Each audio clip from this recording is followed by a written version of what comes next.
asked a question similar to somebody in the carnivore community a few months ago. Her name's Laura Spath, and I asked her the question like, does the meat quality really matter? Should we all be buying grass-fed, grass-finished beef, or is store-bought beef just as good? Is it okay? Is it passable? And I loved her answer where she said like, look, I'm in Arizona. The meat that I get from my store is local to me. I don't know if it was raised here. There's not a ton of beef around her where she is. Wherever it came from was local to her. And that's the way she thinks about it. Like our United States has a really good system of raising beef in particular, and we move it around a little bit in different stores. And like when you go into the store to one of my favorite sections, which is the meat sale part of where the meat is sold, I feel good about buying that because that could be food that would be otherwise wasted, and I know that's going to be good nutrition for me. At the same time, I also love buying a quarter cow from a local rancher in Nevada, and I love and appreciate both of those things, and it sounds like that's kind of what you've learned as well. Yeah, I really have. There is, and I think it's really important to have consumer choice. Like that is what our country has been built on, is choice and allowing consumers to choose. It's just, what is my job is to help give consumers the correct facts so they can make the choice. A lot of times, sometimes, a consumer would say, well, I know that it'll have a lower global warming potential or less greenhouse gases are produced in grass-fed. And I can say, well, that's not what our results have found. In a lot of cases, because grass-fed, it takes longer time to finish. Remember that methane I was saying, when they're eating that yummy grass, but then the methane was coming out. Well, it takes them longer to get to a certain weight when they're on grass versus on grain. And so they're producing more methane, and they're producing it for over a longer period of time. So in most cases that I have seen, the grass-fed carbon footprint maybe is higher than grain-fed per pound of beef.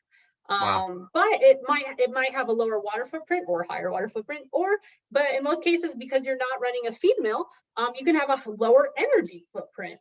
So it's just and it's like, I have family they can buy like, and it's like, that's fantastic. I would love to get on that, but at the same time, I'm going to go over to my local grocery store and get whatever's available, because I work in the food chain, and I know what's going on. I see how food is being processed from the cow calf ranch to the packing house. I've been in feedlots all over the world actually, and I have confidence in how that production system works and how they treat their animals. And so yeah, I'm also going to be regularly buying my beef at the grocery store with confidence, because I know how that system works.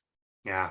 Thank you for sharing that insight. You've already shared several major trade-offs that you've learned through your research. Are there any other really interesting trade-offs that most people probably would not even be considering? Nutrition. There you go. Great. So a great one, and what I always was interested on, it's like every celebrity, like before the vegan, a lot of the interest in vegan and plant-based, a lot of it was grass-fed is better, or there'll be Twitter people that are personalities that are posting like, I'm a nutrition expert, have grass-fed, not grain-fed, it's better for you. But I would say, but why? But pork, why is this? And they would say, well, it's higher in omega-3s. I'm like, what else? So I went and I looked at those 4 grass-fed studies. I'll just tell you what grass-fed I was looking at. I fed animals on 100% grass for 25 months. Another treatment was 20 months grass-fed. And then the typical age of harvest with grain-fed for 150 days in the feedlot was 18 months. But I also looked at a 4th treatment that's very popular in the farmers markets.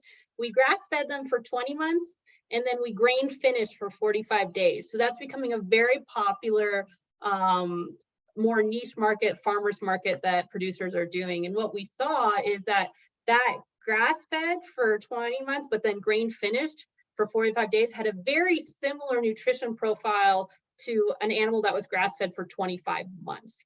And so it still maintained the great deal of the omega-3s. And actually the omega-3 and omega-6 ratio was still very preferable between those 2 treatments.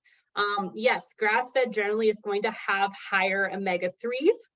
However, that is one of many fatty acids. And in addition, we generally do not consume beef in the United States simply for its omega-3s. We're lucky that we have options to have things like salmon, which are going to be much higher in omega-3s.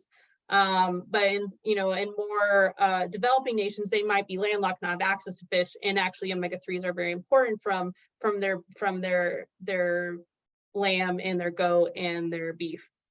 But so from a nutritional perspective, yes, omega-3s are good. They're important, obviously.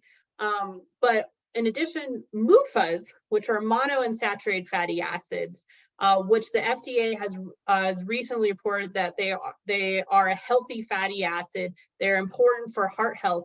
Those are much higher in grain-fed systems. So although omega-3s are higher in grass-fed systems, the MUFAs, monounsaturated fatty acids, are higher than grain-fed. So you have like a trade-off, a nutritional trade-off.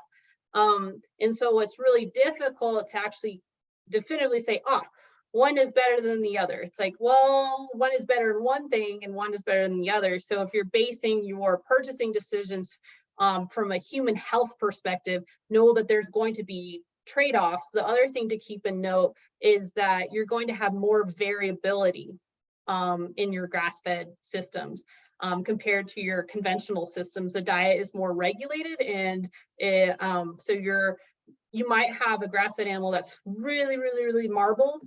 So their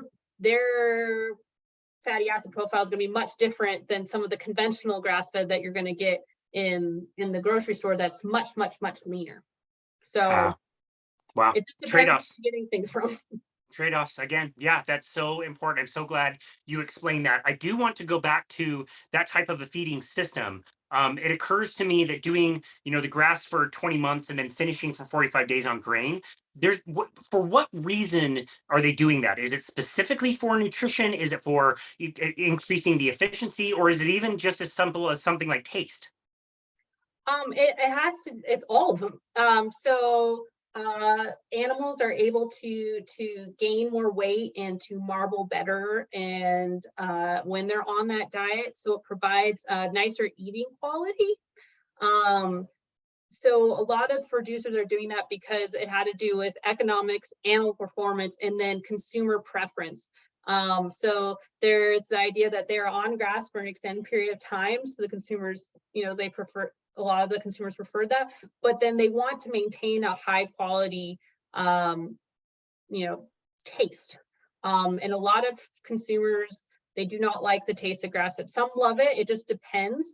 But by being that grain, it changes the tenderness, how the meat tastes, the juiciness.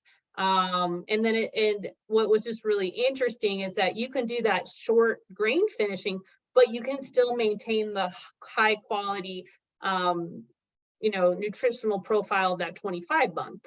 So while still having the MUFAs being added from the grain. So it was a really interesting system that's like, ooh, well, this is cool. So yeah. Wow, that's great. Well, thank you for explaining that. I'm very fortunate that I found this rancher that I said I bought the quarter cow from.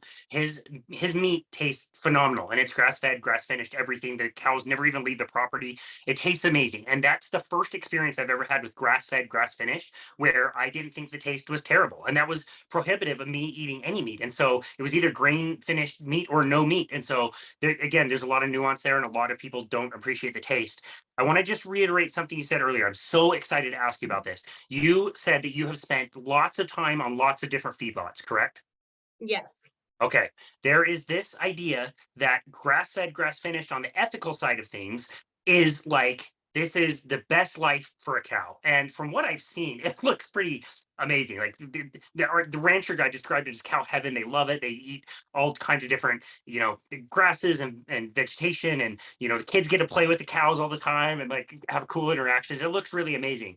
And then you have this idea of a feedlot is like a prison. It's ultra stressful. The cows hate it. People reference the feedlot in California by the freeway that they say it smells Oh terrible, yeah, like off of clear. I-5. Yep.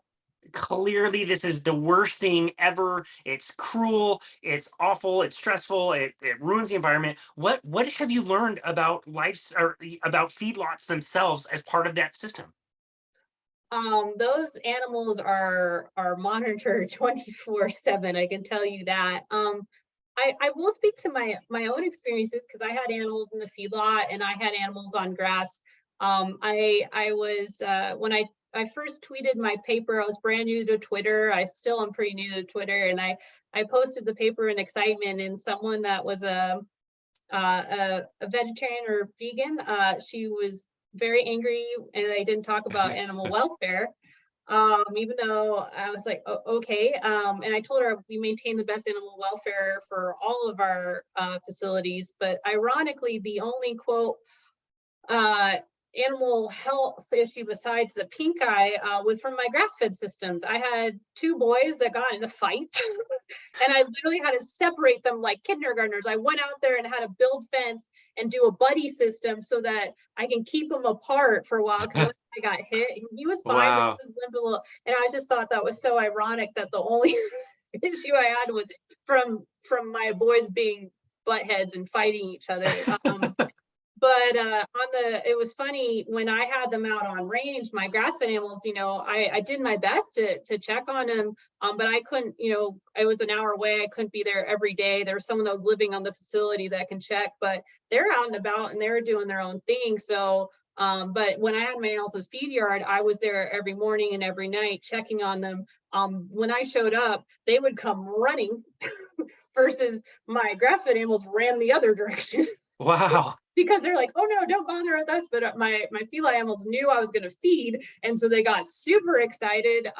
You had to be careful with your hair and your hand because they would be licking you, and they would, Wow. yeah. So I can just speak that I mean I was really excited. My animals did really well as far as gaining weight. I didn't even have one stuffy nose. I was really lucky, but it's like it's hard to say, were you happy? I don't know what metric that's a new emerging field to understand animal welfare, but I can say that when I have a cow run up and lick me, I kind of feel like I feel good. And Yeah. so I ensured that their welfare was top notch.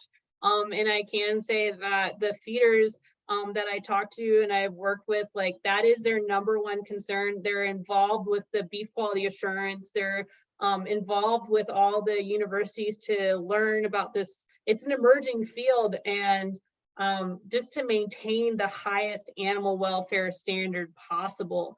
And because that's what everyone really does care about, and it's not, what is that called when I mean everyone cares. Like, I Yeah. think what's not understood is that people are getting up at 3 in in blizzards to pull a calf. Yeah. People are getting up at 3 in and mucking out feed bunks from the snow, or it is their entire lives. And when that is so much part of your life, of course you're going to care. Of course it's just everything is their health, their welfare, their nutrition. It all ties in. And so it's easy to antagonize or to attack when you just go to the grocery store, and that you didn't have to spend 14 hours making sure everyone is getting feed and water, and making sure that everything is running smooth, when everything's freezing, especially right now. We had something just to think about. We had a horrible storm run through here, and we're seeing -20s, -50s in the Dakotas, and the farmers were still getting up and taking care of their animals. Their animal welfare was first, Yeah. but all the rest of us were in like, oh, well, this is nice and Yeah. cozy in here. So it's just important to think about that too.